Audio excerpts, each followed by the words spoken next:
अस्सलाम वालेकुम। तालीम व तरबियत और किताबों के तारुफ़ के इस चैनल में आज हम जिस किताब का तारुफ़ कराएंगे उस किताब का नाम है तालिबान, इस्लाम, तेल और वस्त एशिया में साजिशों का नया खेल। ये किताब तालिबान के उरूज और उनके किए गए तमाम हालात व वाक़यात से पर्दा उठाती है।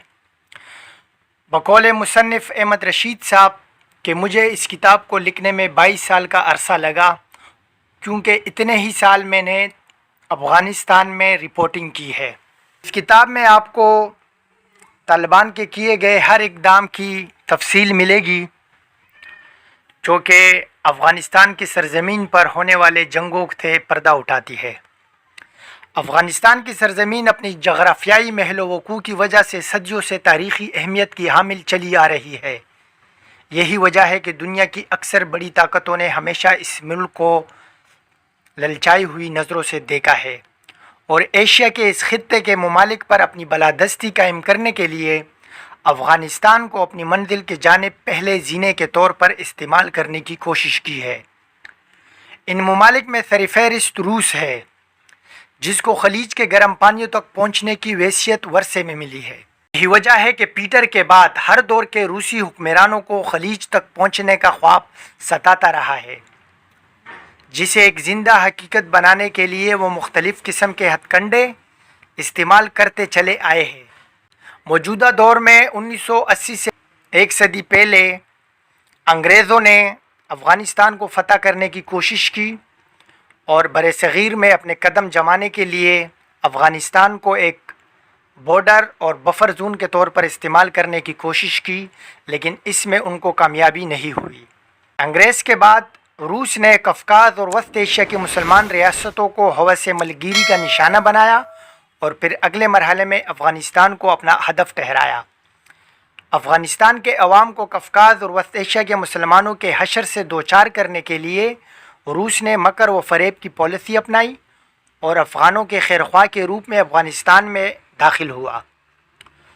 रूस ने अफ़गानिस्तान की पसमानदगी और मजबूरी से भरपूर फ़ायदा उठाया और इक़्तिसादी तरक्की का चकमा देकर उसके आज़ादी के दर पे हो गया।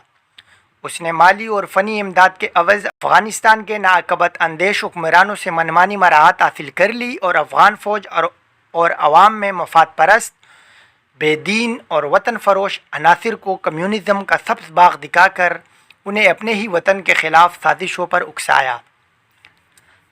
अफ़गानिस्तान में रूस की ये हिकमत अमली नहायत कामयाब रही। एक तरफ उसने अफ़गानों को अपने मज़मूम मकासद के लिए इस्तेमाल करना शुरू किया, दूसरी तरफ अफ़गान हुकूमतों के साथ इक़्तिसादी माहिदों की आड़ में अपने सियासी कारकुन और फ़ौजी मुशीर मुख्तलिफ़ नामों से अफ़गानिस्तान में भेजे, जो अपने मुल्क के खुफिया मगर दोरस मनसूबे में नहायत इत्मीनान से मुकम्मल करने लगे। और आज भी हमें रूस और दीगर आलमी ताकतों के एजेंट अफ़गानिस्तान में पख्तूनिस्तान का प्रचार करते, लड़ और बढ़ का प्रचार करते और इल्हाद और कम्युनिस्ट नज़रियात का प्रचार करते नज़र आते हैं। अफ़गानिस्तान में ज़ीरक और दूर अंदेश क़यादत का फ़क़दान था। उस वक्त रूसी कम्युनिस्टों ने अफ़गान हुक्मरानों के गफलत से खूब फ़ायदा उठाया और इस मुल्क में एक तवील अरसे तक रहकर रूस की बराह रास्त मुदाखलत की राह हमवार कर ली। इस सिलसिले में ज़ाहिर शाह और दाऊद का किरदार नहायत शर्मनाक है। उन्होंने अफ़गानिस्तान में रूस की सरगर्मियों का कोई नोटिस नहीं लिया और अपने मुल्क को उसके नरगे में निकालने के लिए किसी किस्म का दूर अंदेशाना कदम नहीं उठाया। असगार फ़ज़ा में रूस ने अफ़गानिस्तान की नौजवान नस्ल को पूरी तरह गिरफ्त में ले लिया। अब अफ़गान हुकूमत की मिशनरी रूसी एजेंटों और रूसी मुशीरों के रहम करम पर थी। ख़ुद दाऊद और ज़ाहिर शाह की गिरफ्त भी अपनी हुकूमत की बागदौड़ पर न रही। ये सूरत हाल देख कर उनके भी औसान ख़ता हो गए। चनाचा अपने आप को बचाने के लिए वो रूस की दोस्ती का हार अपने गले से उतारने की फ़िक्र करने लगे, लेकिन जो ही उन्होंने इस हार को नोचने के लिए हाथ बढ़ाए, वो फांसी के पंदे में तब्दील हो गया, जिसमें यके बाद देगरे इन दोनों का दम घट कर रह गया। उनको मंजर से हटाने के बाद रूस का एक एजेंट नूर मोहम्मद तरकई अपने सुर्ख आकाओं की मदद से कुर्सी सदारत तक पहुंच गया। برسر اقتدار آنے کے بعد اس نے اپنے محسنوں کو خوش کرنے کی خاطر افغان عوام کے اسلامی اور ملی تشخص کو پامال کرنے کے منصوبے پر عمل درآمد شروع کیا اور افغانستان میں کشت اور خون کا بازار گرم کر دیا۔ افغان عوام کو جب ترکی اور ان کے حواریوں کے عزائم کا علم ہوا تو انہوں نے ملحدوں کے ان گروہ کے خلاف جہاد کا علم بلند کیا۔ ترکی بہت جلد اپنوں کی رقابت کے بینڈ چڑھ گیا اور حفیظ اللہ امین نے ان کی جگہ لے لی۔ اس نے بھی اپنی پیشرو کی پالیسی اپنائی، لیکن مقدور بر کوشش کے باوجود کرملن کے آقاؤں کو خوش نہ کر سکا۔ روس کو افغان مجاہدین کی بڑھتی ہوئی سرگرمیوں کی وجہ سے اپنی ساری محنت ضائع ہونا کا ڈر لگا، چنانچہ انہوں نے امین کو بھی ایک بھیانک موت کے تاریک غار میں دھکیل دیا اور ان کو اپنے منطقی انجام تک پہنچایا۔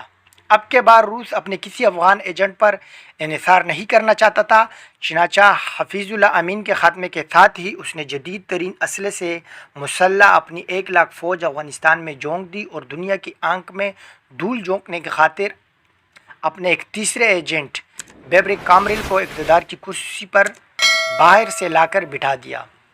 افغانستان میں روسی جارحیت کے بعد وہاں کے غیور عوام کی سرگرمیاں مزید شدت اختیار گئی۔